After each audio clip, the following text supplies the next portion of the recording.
You cannot coach a fish on how to climb a tree. And even if by some miracle you succeeded in teaching a fish how to climb a tree, it will die. It will die. All right, just a quick disclaimer. If you do not want somebody to start yelling and losing their mind, please click off this video right now because this entire thing is just going to be a rant. Manchester United, right, just got knocked out of another cup, the FA Cup, right, against Brighton. And now the fans online are changing their tune. Now the players are not good enough. Now it's that, oh, Dallo is this or that person is that. But when Ruben Amorim was here, it was Ruben Amorim not getting the best out of these players. When Ruben Amorim was here, you guys expected Ruben Amorim to basically know how to coach these players to be something that they are not. You cannot coach a fish on how to climb a tree. And even if by some miracle you succeeded in teaching a fish how to climb a tree, it will die. It will die. How are you going to coach a fish to climb a tree? When this guy was here, Ahmad wasn't here, Mbumo wasn't here, and that's when we started to shake a little bit. Now, we can talk about the little times where we've gotten a draw, when we should be getting 3 points, because the only thing keeping us out of top 4 right now is the amount of points that we dropped due to lack of quality of players. But no, it was all on Amorim. Sesko saw an open net, and the goalkeeper was in one side.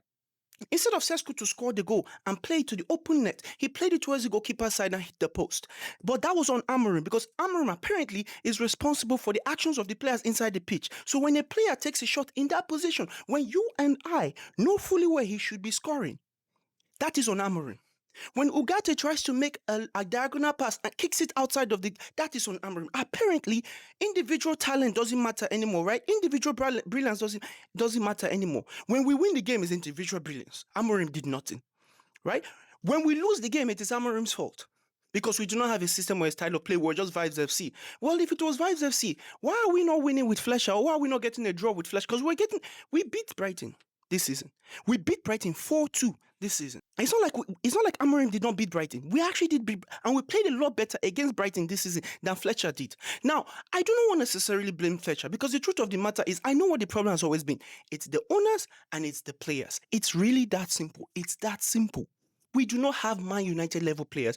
Did you know during Alex Ferguson time, when we used to say Fergie time and do this, do you know why he could do that? It's because we had players with the quality that could do that. If you come out right now and you tell these guys, without any tactics, just do whatever you want, we would lose.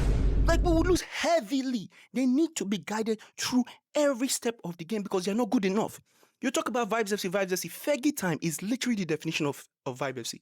Do you know why he was able to do that? Because he had Manchester United players. We do not have Manchester United players today. We absolutely do not. You come in here with your audacity, and I'm referring to only a specific group of the fan base, the people that wanted Amorim to be sacked and the people that celebrated online that Amorim was sacked.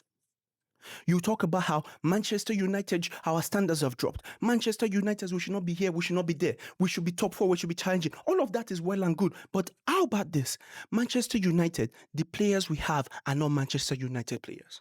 Do you think when Cristiano Ronaldo would score a free kick from one continent to another continent, did you think that was because of Fergie's coaching? No, that was individual talent. Did you think when Cristiano Ronaldo would rush like freaking A-Train to jump and head the ball when nobody was there in the camera shot and he just disappears, boom, you think that was Fergie's coaching? You think when Giggs would run through many people to go score a solo goal, you think that was Fergie's coaching? No, we had players that were Manchester United quality. We used to have 80% of the team of the season, Premier League team of the season squad, consisting of purely Manchester United players. We've had that. In this current team, name one player besides Bruno that will be in the Manchester in the Premier League team of the season. None. But yet you come with the same bravado, with the same ego that, oh no, these are the players, these guys can win top 4. Like you have some God-given right to top 4 when we don't have the quality for top 4. We finally had a manager. And as much as I'm going to destroy Ineos in this video, I'm going to say something. When Ineos actually hired Ruben and everything that they had in place, I could see that they actually had a plan. The firing of Dan shot was the first time I questioned it, but they actually had a plan, and the plan was actually working. Did you know that I don't know the exact numbers right now, but I'm just going to quote a rough thing. Under Ruben Amorim, we actually created 400 plus chances. Right? But our players only converted maybe 5% of those chances. Now you might be like, oh, stats mentioned, XG, all of that stuff. Stats tell you exactly what is happening. It's not that the coach isn't coaching or giving us positions or getting us to the position where we can score goals. He is definitely doing that way. The players are just not doing it. And we see this with our own eyes. If we look at the few games where we drop points, every single Man United fan, regardless of your agenda, you know damn well, deep in your heart, that we could have won those games if the players just put the ball in the back of the net in good positions. We've had situations where they've missed. And we also forget, because everybody likes to talk about 15th last season. When he came here, we were 14th. And you know damn well, we at least lost 6 points. And I'm being very, very conservative with that number. We at least lost 6 points solely because we had Andre Onana in goal. This season, we're already in a downward trajectory until Sene Lamos came in. And Lamos isn't Courtois or the best goalkeeper in the world. He just does the basics. Did you realize that when De Gea left this club, that was when we actually started seeing Erik ten Hag suffer? Because we signed Andre Onana. When Erik ten Hag was here and he had David De Gea, that was his best season for Manchester United. I tell you this right now. If last season De Gea was there, we do not finish 15th. I promise you. Now, De Gea was making mistakes too, but it was nothing close to what Andre Onana was doing. You guys are so bent on just blaming one guy and saying the manager is the fault, the manager is the problem. Fire the manager, fire the manager. What exactly is your plan? Fire and hire until we somehow win the managerial lottery? Is that your plan? That we just fire? And again, I'm talking to a specific group of people. The rest of you who actually have a brain. Because the thing is, I've lost my train of thought because I was trying to talk about how Ineos actually had a plan. They had a plan where they brought Ruben Amorim.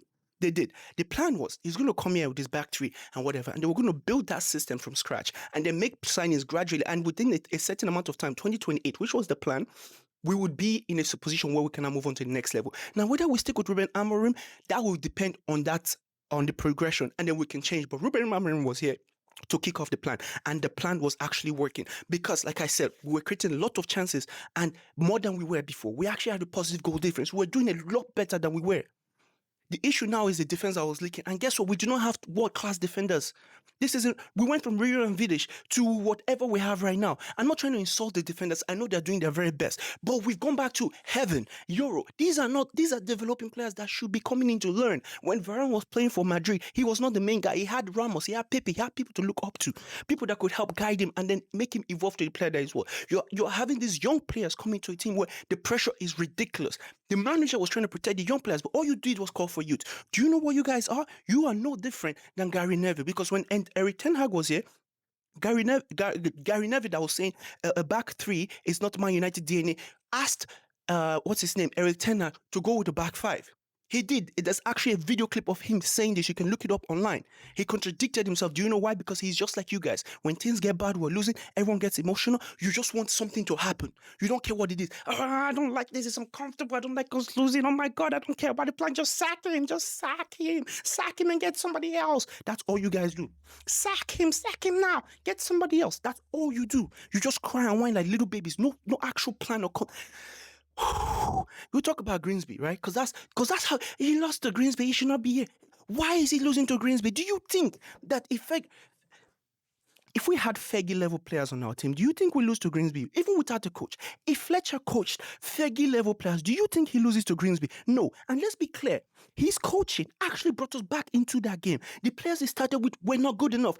A Man United team, whether you use the second squad or the first squad, a classic Man United team, a team that should be worthy of wearing the Manchester United jersey, should be reliable. He put a set of players there and they failed, and everybody blamed them for his team selection. Brother, he coaches Manchester United. Kobe Mainoo and those guys starting should be able to do the job. But guess what? He brought on Maguire, brought on some other players, and those players gave us the draw that actually ended up in the loss in the penalties because our players cannot put the ball in the back of the net in the penalties. And then now everybody just paints it as like, oh, no nuance, no context, no nothing whatsoever. They even made memes of him moving things on the board. Those things he moved on his board actually worked because guess what? We drew that game. And then we lost some penalty. If that was a league game, that's 1 point. And mind you, we also had buy-in there, I think, or it was not Sene Lammers. There were so many things working against this guy. This guy came into a club and he was just shouldering all the burden. People are criticizing, oh, you went to a back four, you went to back four. The people upstairs were whispering in his ears and telling him to go on the back four. What else do you want him to do? They're clearly showing that they don't believe in the plan or whatever it is that they wanted to start in the first place. Why is Sergeant Ratcliffe having a say? You hired people to do a job. Let them do the job. If you didn't want the back three, then you never should have gotten the manager that was playing the back three. You could have gotten the manager that was playing the back four. But then because we got emotional, because you heard fans complain, you heard Gary Neville, Roy Keane, as we're talking, there you go, you know what?